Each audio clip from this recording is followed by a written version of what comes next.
오늘 주시는 하나님의 축복의 말씀 마가복음 7장 18절 19절의 말씀 함께 읽도록 합니다. 예수께서 이르시되 너희도 이렇게 깨달음이 없느냐? 무엇이든지 밖에서 들어가는 것이 능히 사람을 더럽게 하지 못함을 알지 못하느냐? 이는 마음으로 들어가지 아니하고 배로 들어가 뒤로 나갑니다. 이러므로 모든 음식물을 깨끗하다 하시니라. 아멘. 우리 말씀을 듣기 전에 서로 축복하십시다. 옆에 계신 뒤에 계신 분들에게 오늘 참 잘 나오셨습니다. 서로 축복하십시오. 하나님의 축복이 함께 하실 줄로 믿습니다. 한번 축복하십시오. 하나님의 축복이 여러분들 가정에 함께 하시기를 바랍니다. 워낙 한국 사람들은요 양반 출신들이에요. 그래서 뭐 이렇게 좀 표현하고 이게 굉장히 어색해. 사랑한다. 이거 굉장히 좋아하거든요. 그리고 말씀을 듣고 나면 은혜 받았습니다. 어깨에 아껴뒀다가 뭐 어디 가져가려고 그래요. 그런 거 좀 하면 어때? 그냥 갈 때 눈만 멀뚱멀뚱하고 이러고 다 이러고 그냥 사랑합니다. 축복합니다. 그 집에는 잘 하고 있습니까? 잘 하고 있어요. 두 분은. 네, 잘 하고 있어요.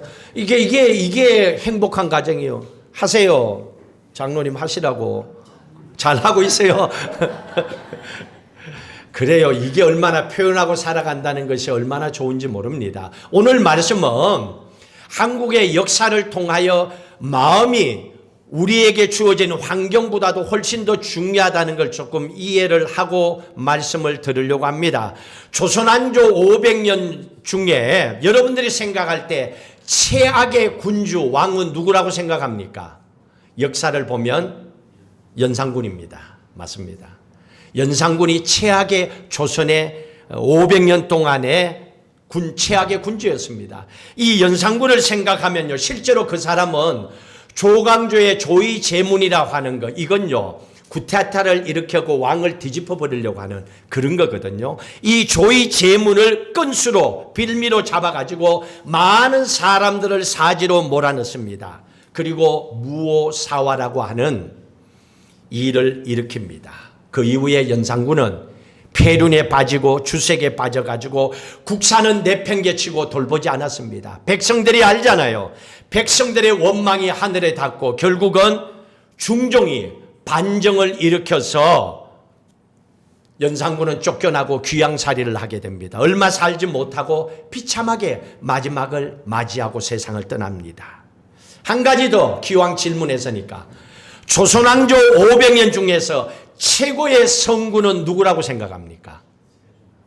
세종과 더불어 한 사람이 더 정조를 생각했어야 됩니다. 세종은 우리가 일반적으로 다 아니까요. 정조를 생각해야 됩니다. 정조는 규장각을 설치했습니다. 이걸 설치해갖고 양반 상인 가릴 거 없이 실력이 있는 사람이면 누구든지 다 받아들여서 나라를 위해서 일하도록 길을 확 열어준 사람입니다. 그 당시에 조선이니까요. 그 당시에 뭐 승리학이라든지 논어, 맹자, 사서, 삼경 이거 얼마나 이거 못하면 사람 취급 못하고 관리의 자리도 못하는 그런 상황이었습니다. 그랬는데 정조는요. 이 모든 것이 백성들의 삶에는 전혀 도움이 안 된다. 사서, 삼경, 맹자, 뭐 논어 그게 무슨 도움이 되냐 하고 실학을 집대성해가지고 백성들의 삶을 행복하게 만드는 일에 앞장섰던 훌륭한 개혁의 군주였던 사람이 이 사람 정조였습니다. 완전히 반대죠. 연산군과 정조는 완전히 반대되는 사람입니다. 그런데 공통점이 있었어요. 이 두 사람은. 이 두 사람의 공통점은 어려서 부모님이 비명에 돌아가셨어요. 억울하게 죽었다는 얘기죠. 이 공통점입니다. 그런데 이걸 통하여 두 사람의 인생도 하늘과 땅 차이로 갈라집니다. 연산군은요. 자신이 기억할 수도 없는 어린 나이에 어머니 윤씨가 폐서인 돼가지고 궁궐에서 쫓겨납니다. 3년이 못 돼갖고 사약을 받고 죽습니다. 왕이 된 후에 연산군이 이 사실을 알게 되었습니다. 이 사람은요. 그때부터 시작해갖고 자기 어머니의 죽음에 가담했던 사람들을 찾아냅니다. 적극적으로 어머니를 죽이는 일에 가담했던 사람들, 미지근했지만은 함께 동조했던 사람들, 아무 일도 하지 않았지만은 말리지 않았던 사람들, 그 일에 연관되어 있는 모든 사람들을 찾아서 보복하고 피로 복수를 했습니다. 그렇게 해서 일으킨 것이 갑자사화였습니다. 이게 우리의 역사입니다. 정조는 달랐습니다. 여러분, 정조는 얼마 전에 드라마도 영화도 봤잖아요. 아버지가 기주에 이런데 이게 넣어갖고 이렇게 죽었잖아요. 그 아들입니다. 아버지 사도세자가 할아버지 영조에 의해 가지고 뒤주에 갇혀 가지고 비명에 돌아가셨습니다. 정조는요, 할아버지 영조에게 아버지를 죽이도록 간언을 했던 그런 신하들의 이름도 알고 있었고 얼굴도 알 수 있었고 어떤 세력들이 뒤에 백그라운드로 있었는지조차도 다 알고 있었어요. 그냥 칼만 뽑으면 다 죽일 수가 있습니다. 그런데도 복수를 하지 않았어요. 이 사람은 오히려 그 사람들에게 탕평 정책을 써가지고 모든 사람들이 동일하게 나라의 관리로 일할 수 있도록 등용을 시켜줬어요. 자, 그럼 여기에서 우리가 한 가지 스스로 질문하고 답해 봐야 됩니다. 두 사람의 차이가 뭐냐는 거예요. 똑같이 부모님이 비명에 억울하게 죽었습니다. 거의 똑같은 인생의 경험을 냈는데 왜 두 사람의 인생의 마지막 결과는 하늘과 땅 차이로 달라졌냐는 거예요. 똑같이 예수를 믿고 교회를 다녔는데 한 사람은 이렇게고 한 사람은 왜 은혜조차도 모르고 아직까지도 힘들어하고 살아가고 있습니까? 이유가 뭐였을까요? 오늘 이 사람들 통해서 알 수 있는 것은 환경이 아니라 마음이 문제였다는 거예요. 각자의 마음이 문제였다는 거예요. 연산군의 마음 속에는요, 어머니의 피를 흘리게 한 당신들도 똑같이 피를 흘려야 되지 않겠냐, 이 복수하고자 하는 마음으로 꽉 차 있었습니다. 왕이었음에도 불구하고 그 마음속에는 백성이나 나라나 왕의 자리에서 그가 해야 될 모든 일에 대해서는 전혀 관심이 없었습니다. 오직 복수, 오직 자기의 아집만 가지고 평생을 살다가 죽은 사람입니다. 이렇게 복수만 하고 살다가 죽을 사람도 많이 있습니다. 그가 그렇게 마음을 먹었기 때문입니다. 여러분들이 교회 다니는 이유가 뭡니까? 왜 교회 다닙니까? 왜 기도합니까? 왜 헌금 생활합니까? 왜 여러분들이 열심히 한 달 동안 일해가지고 열에 하나 11조를 하나님 앞에 드립니까? 안 하면 벌 받을 것 같았어요? 그건 아니잖아요. 정조는 어땠습니까? 정조는요, 똑같은 아픔을 겪었지만은 그는 왕이었기 때문에 개인의 복수보다는 백성과 나라를 생각하면서 그 마음속에 백성과 나라를 위해서 일해야 되겠다. 나라가 잘 되길 원한다. 백성들이 잘 되길 원한다는 마음으로 원수까지도 탕평 정책을 써서 공정하게 그 사람들도 관리로 들어와서 일하도록 했다는 얘기입니다. 정조와 같은 사람이 대한민국의 대통령이 된다면, 미국의 전 세계의 대통령이 된다면 나라들이 다 살기가 좋을 거예요. 결국 환경이 아니라 마음이 문제였다는 거지요. 여러분의 인생도 똑같습니다. 지금 나는 왜 이러냐고요? 여러분의 환경이 문제가 아니에요. 부모의 문제가 아니에요. 돈에 있고 없음의 문제가 아니에요. 여러분의 마음의 문제입니다. 예수님께서 오늘 말씀 속에서 주변 환경을 탓하지 말아라. 너희 마음이 중요하다라고 얘기하고 있습니다. 예수님과 제자들을 책잡기 위해서, 험을 잡기 위해서 먼 곳에서 오늘 바리새인과 서기관들이 찾아왔습니다. 이 사람들이 와서 보니까 예수님의 제자들이 손을 씻지 않고 음식을 먹는 것을 보고 시비를 걸었습니다. 왜 우리의 전통을 따르지 않느냐고, 왜 예수님의 제자들은 손도 안 씻고 음식을 먹냐고. 예수님 말씀의 본질만을 보고 계시는 거예요. 오늘 15절의 말씀을 한번 읽어볼까요? 예수님께서 이렇게 그 질문에 답하십니다. 15절 읽습니다. 무엇이든지 밖에서 사람에게로 들어가는 것은 능히 사람을 더럽게 하지 못한다라고 그랬습니다. 내 입으로 들어가는 것은 위생상의 문제는 있습니다. 왜? 우리는 코비드를 겪었거든요. 바이러스가 들어가면 그게 내 몸을 해롭게 한다는 거. 위생상 더럽기 때문에 손을 깨끗이 씻는 겁니다. 그러나 그 문제가 나의 인격과 나의 영혼에 영향을 주는 것은 아니라는 겁니다. 여러분, 손을 씻고 안 씻고 때문에 내 영혼이 망칩니까? 내 인격이 문제가 생깁니까? 아니잖아요. 그런데 통째로 지금 얘기를 하고 있는 겁니다. 바리새인과 서기관들은. 근데 예수님의 이 말씀을 바리새인 서기관들은요 도저히 이해가 안 돼요. 말도 안 되는 말입니다. 왜냐고요? 이 사람들은 율법을 통하여 말씀을 기억하고 있습니다. 레위기서 11장에 보면 음식 중에도 정결한 음식, 부정한 음식이 있어요. 이 사람들 이걸 그대로 배우고 실천하며 살아가는 유태인들입니다.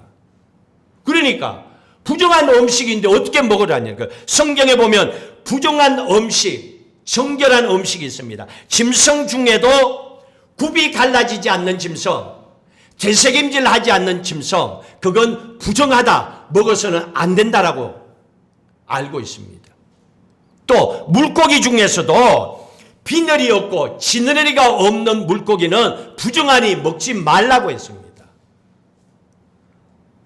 먹을 것과 먹지 말 것을 정해진 가운데서 살아온 유대인들에게, 바리새인 서기관들에게 오늘 예수님께서 하신 이 말씀은 말도 안 되는 말이죠. 그런데 이 사람들은 그냥 그 말만 보고 그 틀에 묶여가지고 더 이상을 걸어나가지 못하고 있는 겁니다. 예수님께서 이 말씀을 19절에 이렇게 이유를 설명해 줍니다. 19절 같이 읽습니다. 이는 마음으로 들어가지 아니하고 배로 들어가 뒤로 나갑니다. 이러므로 모든 음식물을 깨끗하다 하시느니라. 여러분, 음식을 먹으면 여러분 마음에 들어가요? 여러분 마음에 들어가요? 그래서 마음에 들어가고 내 인격을 막 바꾸고 내 영혼을 막 뒤집어 놓고 막 그래요? 여러분 음식 먹으면 목구멍을 해서 배로 다 들어가잖아요. 그리고 나서 영양분 다 뽑고 나서 나중에는 뒤로 배설물로 다 빠져나가잖아요. 여러분 건강을 위해서 그래서 먹잖아요. 그걸 얘기하는 겁니다. 그러니 인격과 우리의 영혼에는 영향 주지 않는다. 이 먹는 음식이 내 배로 들어가면 다 배설물로 빠져나간다. 그러니 하나님 주신 음식은 다 정결하니 맛있게 먹으라는 얘기입니다. 근데 손 안 씻은 것 가지고 율법적으로 지금 심판하잖아요. 믿음을 평가하고 있잖아요. 자, 그러면 여기에서 한 가지 생각해 보십시다. 하나님께서 세상에 태어날 때 믿는 사람이든 믿지 않는 사람이든 한 가지 선물을 다 주셔갖고 세상에 보냈어요. 그 선물이 뭐죠? 여러분 돈 주고 산 게 아니에요. 뭐예요? 양심이라는 걸 주셨어요. 그래서 사람들은요, 믿는 사람이든 믿지 않는 사람이든 다 양심을 다 갖고 있어요. 양심에 맡기라 이러죠. 근데 여러분 지금 살아와 보니까 어때요? 양심도 변할 수 있어요, 없어요? 있습니다.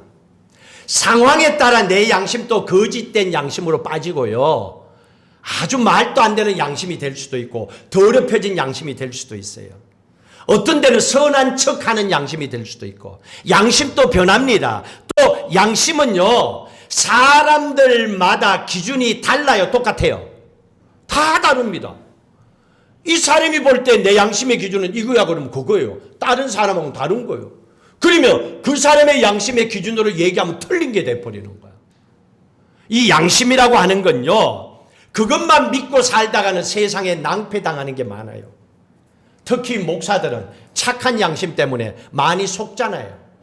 저도 여기에서 살면서 그런 거 많이 겪었고, 목사는 노를 못하는 줄 알고. 여러분 우리의 양심이라고 하는 것은 이렇습니다. 그래서 우리 그리스도인들에게는 한 가지 더 필요합니다. 훨씬 더 좋은 뭔가가 하나가 있어야 됩니다. 그거는 변함없는 하나님의 말씀이라고 하는 필터가 있어야 돼요. 우리 안에 하나님의 말씀이 꽉 들어가 있어야 돼요. 그리고 내 안에서 나오는 것이 그 필터를 거쳐갖고 나와야 돼요. 들어가는 것도 필터를 거쳐갖고 들어가서 좋은 것으로 바뀌어져야 돼요. 여러분 지금 에어컨 안에 저 필터가 있어요, 없어요? 일반적으로 필터가 다 있습니다. 제가 한국 가는 동안에 장로님, 우리 교회에 에어컨이요 한 열 몇 대가 있어요. 다 뽑아갖고 저거 교인들하고 주일날 필터 청소 좀 해주세요. 내가 다 했으니까 이번에 좀 해요. 이렇게 뽑아갖고 물로가 막 해야 돼.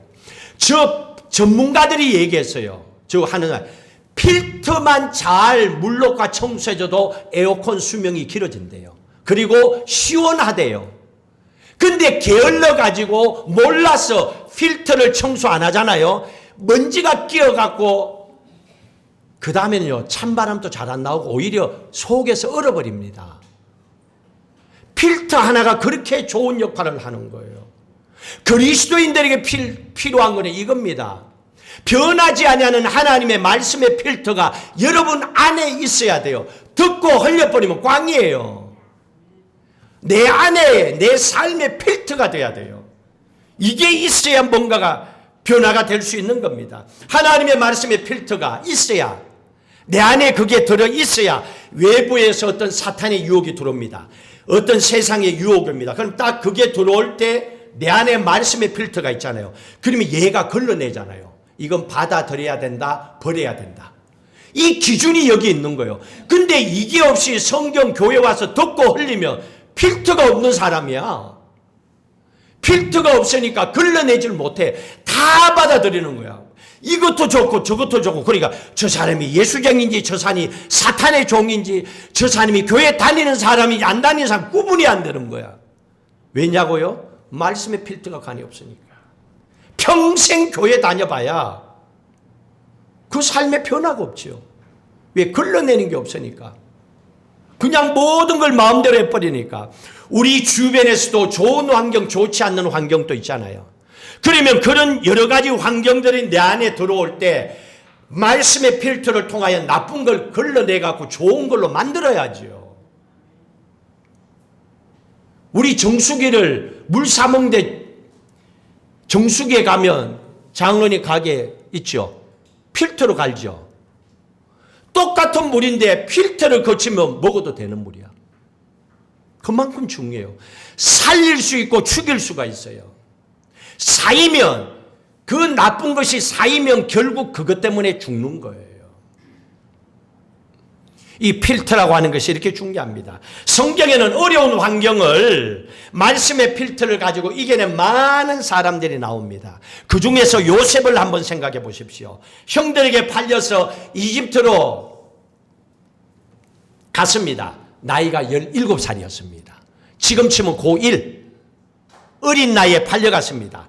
이집트 총리가 되었을 때가 나이가 30이었습니다. 그러면 그 사이에 13년 세월 동안에 말할 수 없는 고통을 요셉은 겪었습니다. 형들에게 팔려가지고 버림을 받았잖아요.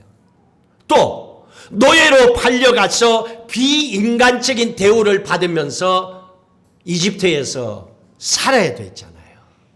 얼마나 억울합니까? 어떻게 내 인생이 이렇게 꼬일 줄 누가 알았겠습니까?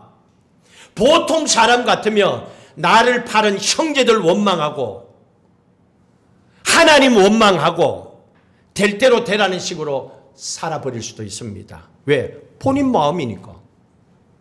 환경이 문제가 아니에요.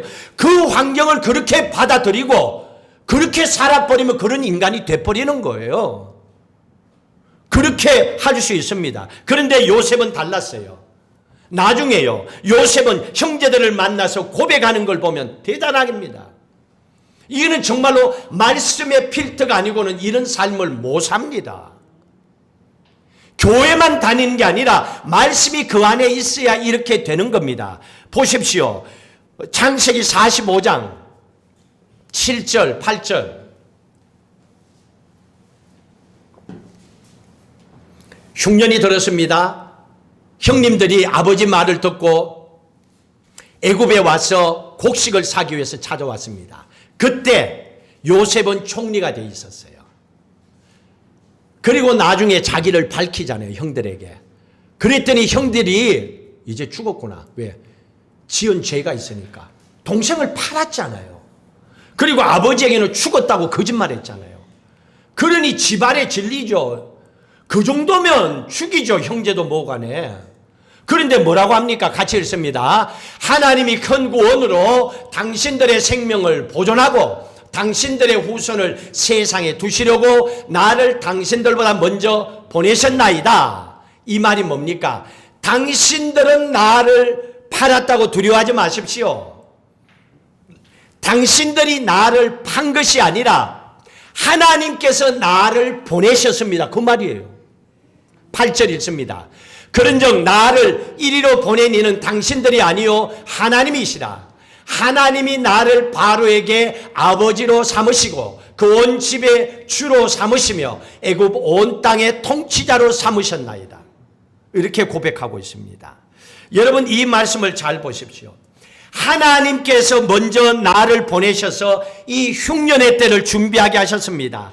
내가 와서 총리가 되지 않았다면 우리 식구들, 우리 가족들, 당신들의 고통을 누가 해결해 주겠습니까? 그러니까 당신들이 나를 판 것이 아니고 하나님께서 나를 여기에 보내셨습니다. 이렇게 말하고 있습니다. 여러분, 어떻게 이렇게 착한 말을 할 수가 있습니까? 천사입니까? 사람이 어떻게 이럴 수가 있어요? 근데 요셉도 사람이에요. 근데 요셉이 이렇게 살았습니다. 지금 또 이렇게 살아가는 사람들 세상에 있을 겁니다.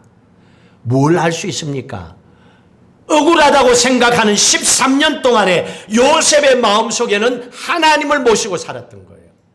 세상에 억울하고 고통스러운 걸 말씀의 필터로 걸러낸 거예요. 걸러내니까 다시 빠져나오는 거는 좋은 것으로 나온 거예요. 그러니까 이 사람이 살아날 수가 있었죠. 요셉은요, 형들이 나를 팔았다고 하는 이 괘씸한 마음, 왜 순간순간 안 오겠어요? 목사인 저도 억울하고 고통스러운 일을 잊었다고 생각하는데 가끔씩 쑥쑥 나올 때가 있거든요. 그러면 그걸 생각하면 마음이 막 열받아. 근데 어떻게 합니까? 쑥 올라올 때 말씀으로 걸러내야죠. 그러면 그게 생각났다고 없어지는 거예요. 생각이 안 나면 인간도 아니지. 생각은 날 수 있어. 억울한 마음이 있을 수는 있어. 그러나 그 마음들이 말씀을 통하여 걸러내지는 거예요. 그러니 내 마음이 원수를 죽이고자 하는 마음이 아니라 불쌍히 여기는 마음이 생기는 거예요. 이런 마음을 요셉이 가질 수 있어요. 요셉은 하나님의 말씀의 필터로 그 억울한 상황을 한번 걸러낸 겁니다. 그리고 나서 그 다음에 걸러낸 상태에서 하나님의 눈으로, 믿음의 눈으로 형제들을 보는 거예요. 그러니까 이런 말이 나올 수가 있는 거예요. 맨정신으로는 안 돼요. 그러니까 사람들은 한 잔 먹고 꼭 하려고 그러지. 한 잔 먹고 하면 술이 깨고 나면 억울해지는 거야. 왜? 하고 싶은 말을 아니었거든. 딴 말을 했거든. 그런데 말씀으로, 제정신으로, 정상적으로 하나님의 말씀으로 걸러냈을 때 이게 가능한 거예요.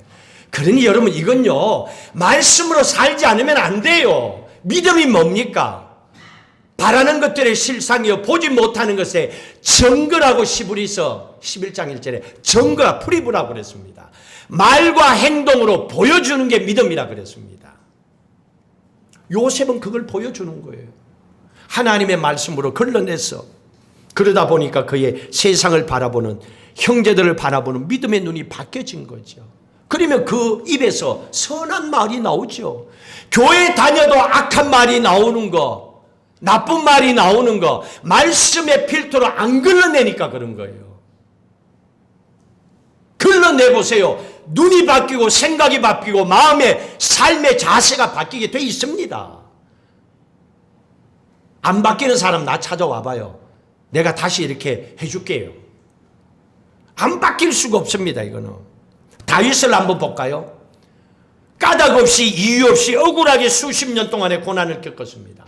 사울이 그를 죽이려고 군대를 동원하고 에워쌌습니다. 그러면 이 정도면 사울을 죽여야죠. 죽여도 괜찮잖아요. 이유가 되잖아요. 그런데 원수 사울을 2번이나 살려줬습니다. 그뿐입니까? 혼자서도 도망다니며 살기 힘드는데 광야 생활하면서 400명이라고 하는 사람들이 아둘람 굴에 모였습니다. 억울한 사람, 힘든 사람, 마음이 어려운 사람들을 다 챙겨줍니다. 자기도 힘든데 그 사람들을 다 챙겨서 함께 살아갑니다. 어떻게 이런 마음을 행동으로 실천하며 살아갈 수 있습니까?